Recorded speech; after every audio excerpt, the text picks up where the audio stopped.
ඒ දෙන කතා කරන්නේ මම හිතන්නේ ගොඩක් හදවතින් ඒක දැනෙනවා අපිටත් මොකද අපිට මේ ප්‍රශ්නේ අපිටත් තියෙනවා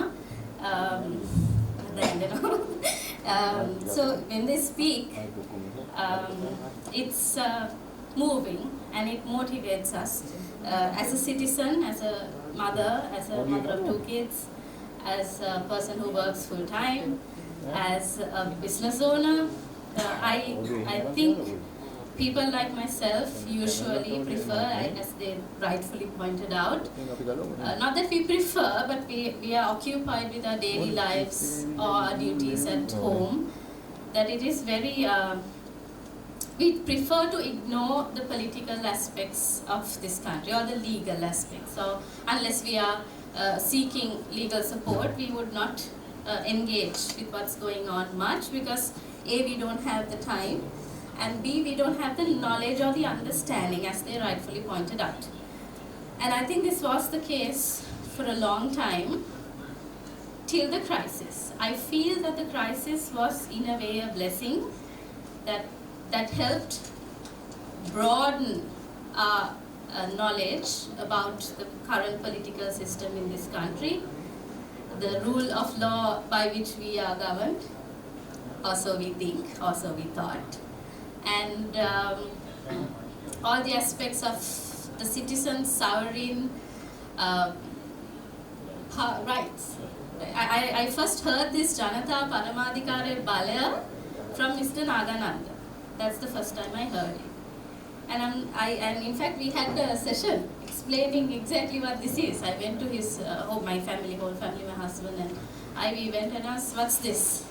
We want to understand what this is. As this other gentleman asked, what are these words? We don't understand these words. But within those words, our rights as a human, as a citizen in this country are hidden and wrapped. So my husband did a lot of graphics and art and animation during this crisis time, and he did this video which said, which was basically Appi Aragale, it was titled. And in that video, you see inside the book of the Constitution, there is a weapon. So inside the book, it's covered. So we don't see. We think we are protected by the Constitution. We think that we can seek justice in this country. We think that the people we appoint and send to Parliament in order to govern us. Also, we thought, no, not even the people we appoint are those that are in Parliament now. So we thought, we have been led to believe all these fantasies of a beautiful democratic country. We love our country, of course it's one of the most beautiful countries in the world, and it has a lot of natural resources, the people are so good, people are also intelligent, so we do have intelligent people. It's just that most of these people, and in fact I think the nationalist was with intent to appoint these intellectuals into the governing body so that though they are not participating in the process of an election and running for the votes of the people, that they can still contribute to the governing process with their intellectual capacity or their knowledge or their expertise in those areas. And we see Sri Lankans when they go outside or when they are recognized internationally, or if they leave this country for better opportunity, they always shine. Like almost every month we would see of a Sri Lankan who has performed really well in some place. We had an Emmy Award recently. We had an Olympian. We have people in NASA. We have people everywhere.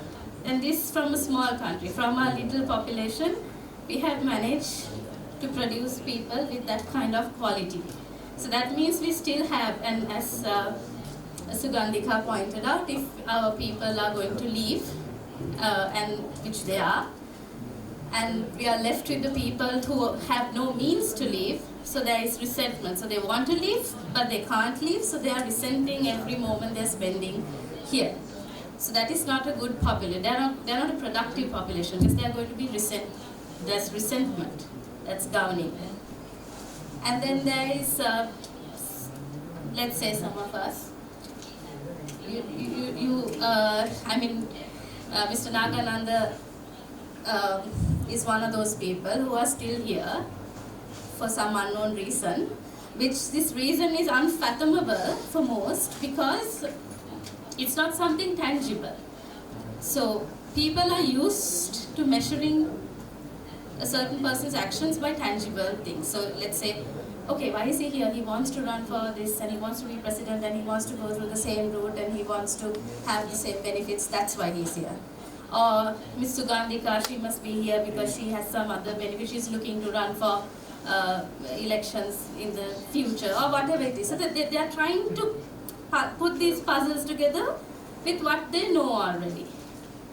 And it's surprisingly because of that the intellectuals or the people with integrity, there is a saying, I don't remember who said this, but I have had this in my mind for a while. Power should be given to someone who doesn't seek it.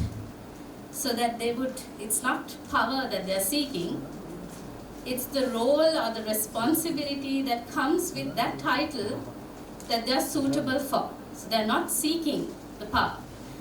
But that is very strange because once it is stigmatized as a person running for an election or running to lead the country, is, by example, the people we have already in parliament, intellectuals or people with integrity don't want to associate themselves with this same lot. And they fear that if they come out and say, you know what, I'm going to run for this coming election, that the people will say, so that's why this person was in the struggle, that's why this person was talking, or that's why this person was doing all these videos. They will come up and say. But at the same time, that is also the propaganda. I think more people are thankful for these videos and thankful for the struggle and thankful for all these people talking on behalf of us than willing to judge them on other grounds. But the propaganda machine will push these negative facts about anyone who is willing to come up and speak the truth or put themselves at risk speaking the truth. They wonder what this is. Now, I remember I don't talk much in public, but once I had, I was accidentally holding the mic for Mr. Nagananda at golf. I was just holding the mic because there was no one and there was no stand.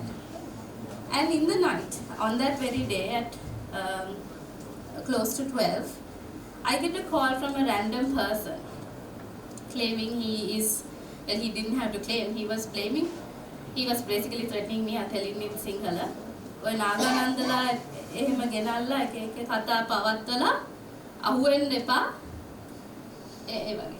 And this was someone who by his own admission was with our famous 3% crowd, so I'm not saying it's again, so that's a person. He took the trouble to find my number just because I happened to be holding the mic for Mr. Nagananda on at Golfest while he was speaking about something, so this is the attitude of the propaganda machine. They straight jump at it. In fact, I actually went and I have met a lot of people. We have interest in that, my husband and I, we go and meet people who come forward as leaders or people who speak for the other people. And I went actually to the 3% and I asked, okay, so what's your plan? Seems like you're very popular, becoming popular. What's your plan? And especially I asked about Adhikarmaya Swadhina Karnawada. Then the answer I got, I won't mention who said it because that's going to cause another problem. The answer I got is, අපි ගිහිල්ලා හොඳ අය දාන්න. දැන් අපි ගිහිල්ලා ඒ කාට හොඳ අයද දාන්නේ? අපි ගිහිල්ලා අපිට හොඳ අය දාන්න. ඒතර හැමෝම ඇවිල්ලා ඒගොල්ලන්ට හොඳ අයව දාගන්නවා. Now here we have trouble with Mr. Nagananda. He doesn't have a party, and that's a part. We can't have a party in this country also. Now I wanted to actually ask that question. As citizens, let's say we come forward. How do we run? How do we come? Because all these things have been blocked, barriers have been set. So there's no real way. We have to attach ourselves to one of those already existing parties. Then we have to measure okay, who's less corrupt, who's the lesser evil, who can I stand with on a stage and not get, the same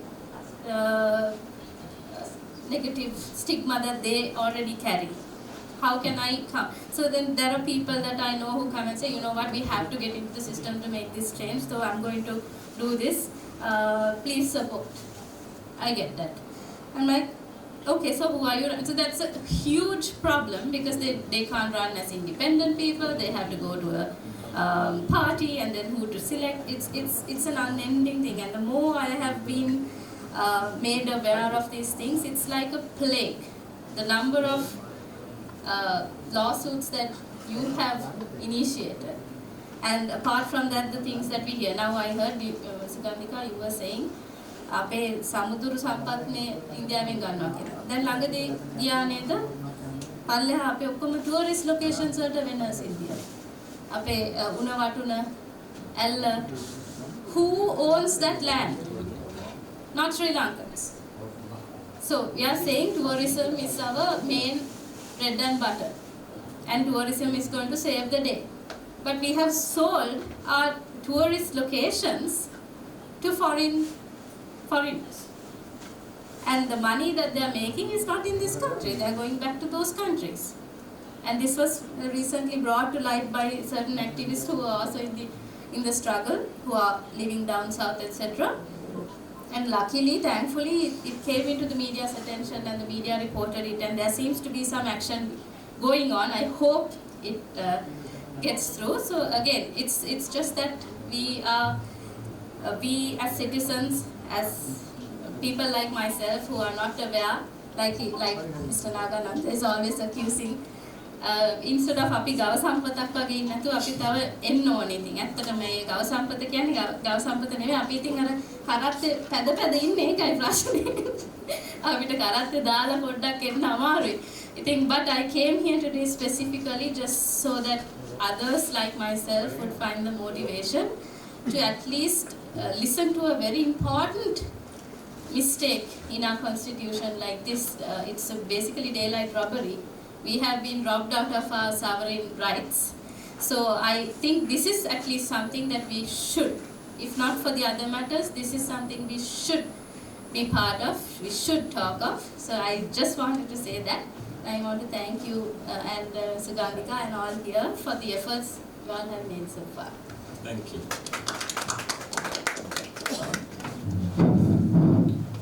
අපි විනාඩි 5කට වගේ කාලයකට විවේකයක් ගන්නවා.